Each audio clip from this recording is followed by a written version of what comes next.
We've seen that citizens are being killed in the street now, and lying by administration officials, misrepresentation of the facts, and questionable investigation. How much is enough? Citizens who are exercising their constitutional rights are now being called domestic terrorists, while the true domestic terrorists have been pardoned. How is this just? How is it in the interest of national security and national protection? How does this make us safe when people are afraid to come out of their house? When people can no longer trust their leaders? How does it make us safer? Yes, we all want secure borders. We want criminal elements to be arrested and dealt with. We want murderers and rapists and child abusers to be dealt with. But what we have seen is that the net is so broad, it is being dragged so broad that even innocent people are being caught up in the net without regard for their rights.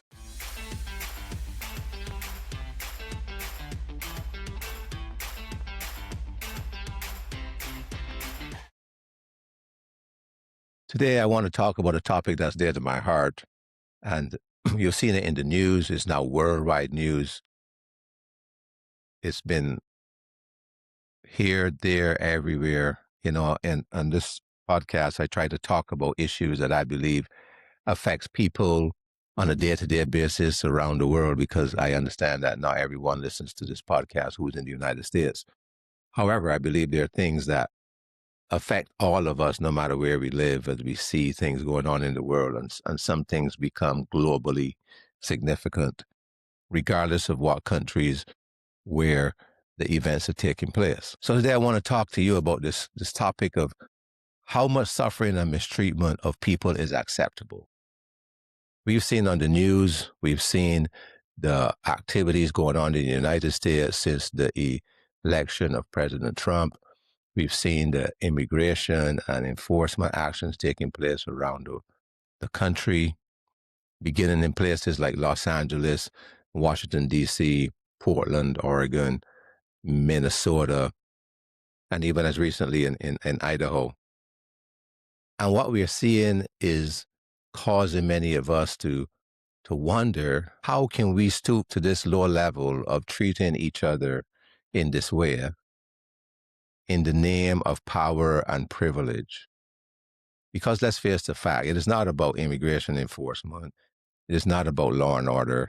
And I'll keep saying this over and over. It is about power and privilege and white supremacy, and trying to prove to the world that we are better than anybody else. And if you are not one of us, and if you are not with us, then this is what we think of you. Now, in previous episodes, I have addressed the immigration issue in multiple ways. In episode 66, I spoke about beyond fear, humanizing the immigration debate, where I talked about research that was done to show the value and the contributions that immigrants make to this country. No matter how we measure it, the contributions of immigrants make this country, and for the matter of fact, many other countries around the world, work. In episode 68, I talk about repairing the immigration system. That is a broken system, and we all know it's broken. Every elected official knows it's broken. President and administration now for decades have known it is broken, and none of them have had the courage and the will to address it. But it seems like we have the will and the courage to dehumanize people and to treat them as less than human. And in episode 71, I talked about the topic of same field, different game, where no matter what side you're on, we all seem to want the same thing. We want a safe country. We want criminals prosecuted. We want a place for our children to grow up safe and healthy. But the way we're going about it is completely different. And I spoke about the stretch for power and privilege and supremacy, and the tools that you use for that are not the same tools that you use for justice and equality and grace and mercy and giving people an opportunity to contribute and to fulfill their life dreams. So now what we're seeing, especially in Minnesota, that has taken place in Minnesota, which is demonstrated across the country, is the immigration and customs enforcement invasion of that city, and resulting now in the death of Renee and Alex Pretti, two American citizens who, from all indications, were unjustifiably shot. And we're going to talk about that some more. But I hate to say this, but it needs to be said. In the midst of that, what we saw was that the killing of two white American citizens raised a justified level of rage among the people and among the country and around the world. And that is great. But do we have a similar rage for the lives of people of color who are facing this kind of discrimination and this kind of abuse in many areas by ICE, by other forms of law enforcement, and by other systemic privileges that we have in this country? Some people have died at the hands of law enforcement, and some people who have died in ICE custody. And those things do not seem to create a similar amount of rage. However, in this case, we are thankful that people are seeing that injustice is injustice and that we need to speak up about it when we see injustice. So I'm not thankful that these two people have lost their life. That is no way to justify that. That is completely wrong. But what I'm saying is that if we're going to have rage about the unjust taking of people's lives, we should try to be intellectually honest about it and realize that there are other people whose lives are being taken in similar circumstances. And many of that goes without the same level of rage. So we'll take the rage and we'll move on for justice, because sometimes to get justice, there has to be rage. It is not acceptable for innocent people, citizen or not, to be rounded up and displaced. That's not acceptable. That is not what this country is about. It is not acceptable that white people have to die before murder is considered unacceptable.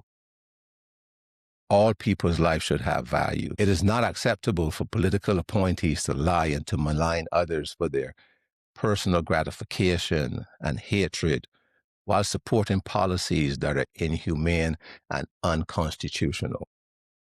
These things are not part of the fabric of what makes us strong, of what makes us united, of what makes a country great.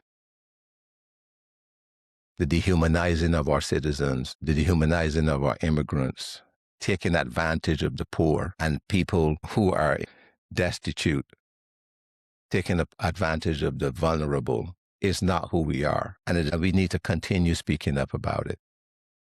Now, some of you may say Grantley's getting political in his podcast, and you may say that, but this is not about politics. This is about speaking up for those who don't have a voice.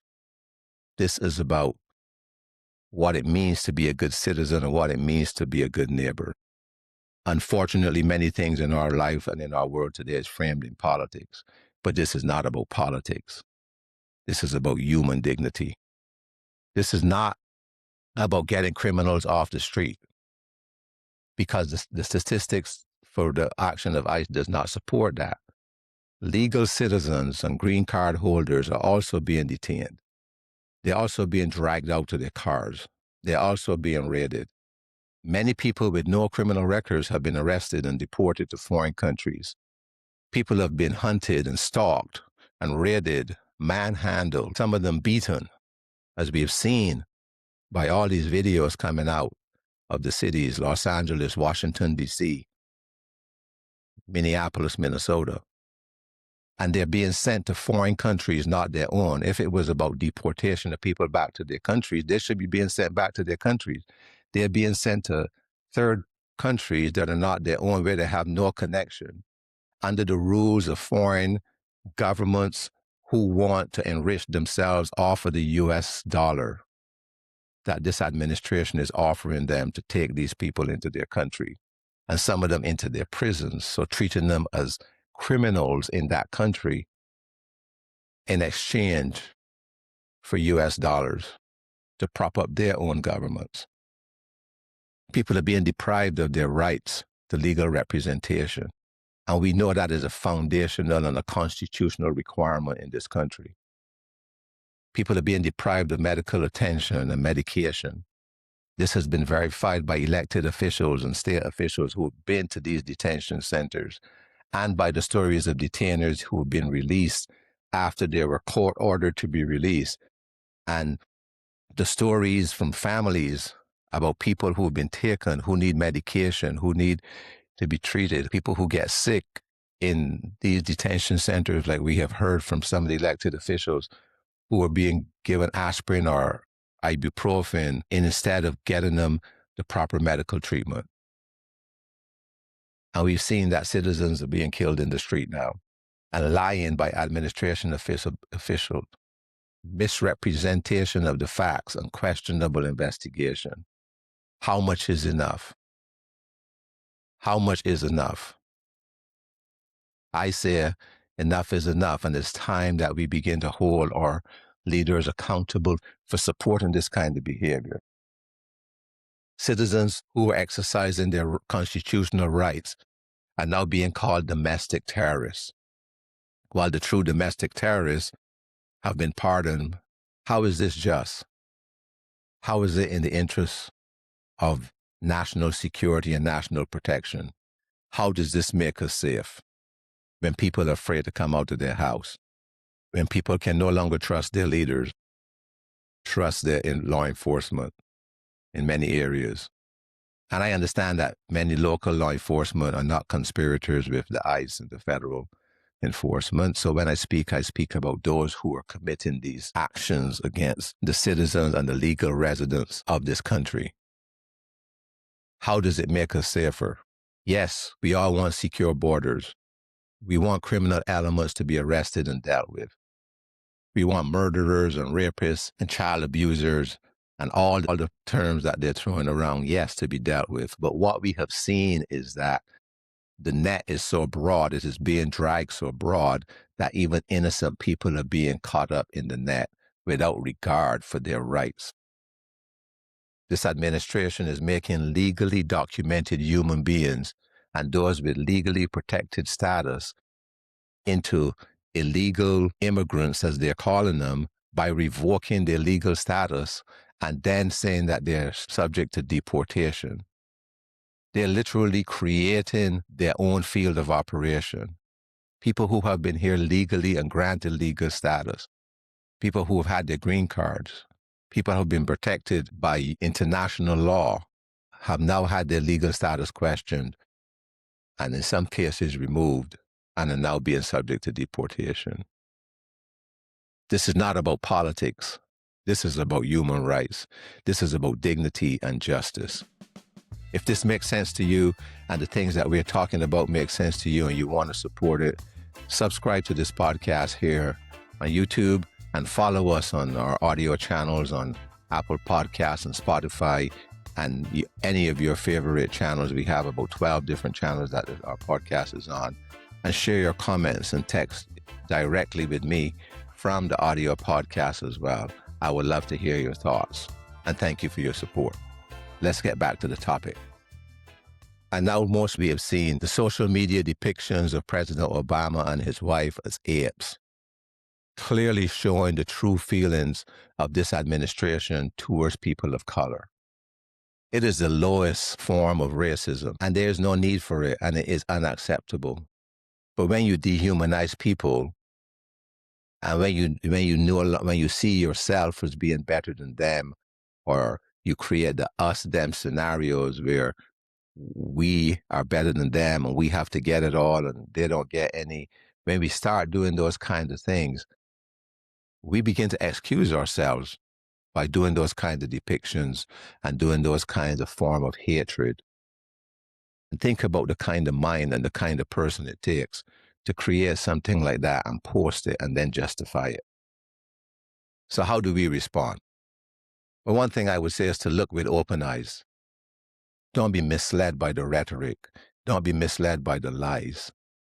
Do not be told that what you are seeing and what you're hearing is not real and it's fake when it is real. When there are hundreds and thousands of verifications of witnesses who are showing that this is actually happening. Do not be misled. Do not call evil good and good evil. Do not misrepresent the facts because of your political affiliation. Do not allow it to lead you to be a debased human being. This is about basic human rights. Speak up and speak out when you have the opportunity to do so. It doesn't mean that we go to every protest and that we hold flags and signs up everywhere we go. It doesn't mean we go into meetings and try to break them up and scream at people. No. But each of us has opportunities to speak, whether it's in our family or in our church or in our groups where we are. Maybe hear somebody say something or something comes up. It gives us an opportunity to speak. We can write letters to our leaders. And yes, we can show up at public forums and we can give our opinion with decency and in order without necessarily creating a public unrest. Show up where we can speak up for the vulnerable. And it may not necessarily be about the ICE raids or it may not necessarily be about immigration, but it may be other ways in which you are noticing that people in your community who are vulnerable are being taken advantage of. And hold your leaders locally, regionally, and nationally accountable. Hold our clergy accountable. Clergy are supposed to be leaders of righteousness and justice and mercy in their ministry, in their lifestyle, and their communities. And when we see that our religious leaders are not doing that, whether it's out of fear or whether it's out of callousness or whether it's out of the fact that they're becoming politicized, we need to hold them accountable as well. Because people of faith, the religious community, the church, the synagogue, the places of worship are places where people are supposed to be able to go and find justice and mercy and not find people who call themselves by the name of God or by the followers of Christ are just as hostile, just as vicious, just as discriminatory as the people outside of the house of worship. And we all have a right to vote. If you're a citizen of this country or your country, you have a right to vote and exercise that right. But don't vote out of fear or implicit bias. Vote out of looking at the facts. Vote by doing your own investigation, not just everything you see on 30-second spot or 50-second spot, 15-second spot on the television or a little pamphlet that's sent to your house, but do some research. We have tools around us. It is inexcusable today for us not to do our research with all the tools that we have around us and all the resources we have around us. So you don't vote out of fear or our own implicit bias, but vote out of what is right and what is for the greater good. Yes, each candidate may not represent everything that we want to see. And sometimes we have to admit we have to vote for the best or the worst candidates because neither of them are that good. But we can set a standard for the things that are unacceptable and we can work towards that. We saw in this last election that some people voted out of fear and their implicit bias, and now those are coming back to bite them. Some people voted to protect their Second Amendment rights, the right to bear arms. And now we see that being called by the administration officials, they are now being called domestic terrorists by expressing the very right for which they thought they were voted for. We saw some immigrants voted because they thought they were superior and protected, because I had my papers and I'm here legally and I have my citizenship. But now they come to realize that that protection may not even be what they thought it was. As I said earlier, we see those protections being taken away at the will of this administration. Farmers voted out of their own self-interest, but now they find it's hard to harvest their crops. They don't have people to harvest their crops. And when they do harvest them, they can't sell them because the prices are outrageous or embargoes have been put against the countries where they intended to sell. And they can't get a good price for their hard work that they've put in over the years. Some wanted cheaper food and thought that would be brought there. But now the cost of food is more than it has ever been, and it keeps going up. Even though we hear that it is not going up, all the research and all the surveys are showing that people are saying it is costing more than ever to buy the basics. So when we vote out of fear and implicit bias without thinking of the larger picture and what is for the greatest good, sometimes it comes back to give a bitter taste in our mouths. So what else can we do? What is my call to action? My first call to action is that we love one another. And you know that I don't do these talks without bringing in the scripture, because I believe the biblical scriptures are part of what we need to be getting back to in order to be getting back on the right path. It says to love our neighbor as ourselves, and do not think of ourselves more highly than we ought to, but to think soberly and with good judgment. Love one another. Do unto others as we would have done unto us. Do not rejoice in the suffering of others. What benefit is that? It doesn't benefit you, or it doesn't benefit them to rejoice at their suffering, because you know and I know, except for the grace of God, we could be in that same position. And it doesn't help us. It doesn't help us financially, it doesn't help us mentally, it doesn't help us emotionally, it doesn't help us spiritually. So why do it? It just shows our bias. Do not tie your success to the misery of others. This is a natural corollary from the previous one. The fact that others have to suffer in order for me to do good is not based in reality. The world is big enough, and God has created this world big enough that we can all succeed at the same time. We can all be prosperous at the same time. We can all be generous at the same time. And one person does not have to suffer in order for me to be successful, or in order for my family to have the things that we want to have. Hold strong to truth and integrity and demand it from our leaders. There is no substitute for truth and integrity. And when we find leaders who are not being truthful, and they surround themselves by people who lack integrity and are not truthful, we need to hold them accountable. And we need to not accept that simply because we like the person, or because of their celebrity, or because they have 1 million followers, or because they have a title or elected office. It shouldn't matter. Truth and integrity should matter. Whoever you are, whatever you do, that should be a basic part of our lives. So seek the truth, and seek people of integrity and leaders who are ethical and honest and have high moral compass. And yes, address crime. Require that crime is addressed. Require that we do not allow our people to live in fear of people who want to take advantage of them and destroy our communities. So let's address crime, but don't make criminals out of innocent people. There are enough criminals out there that we don't need to create criminals out of innocent people.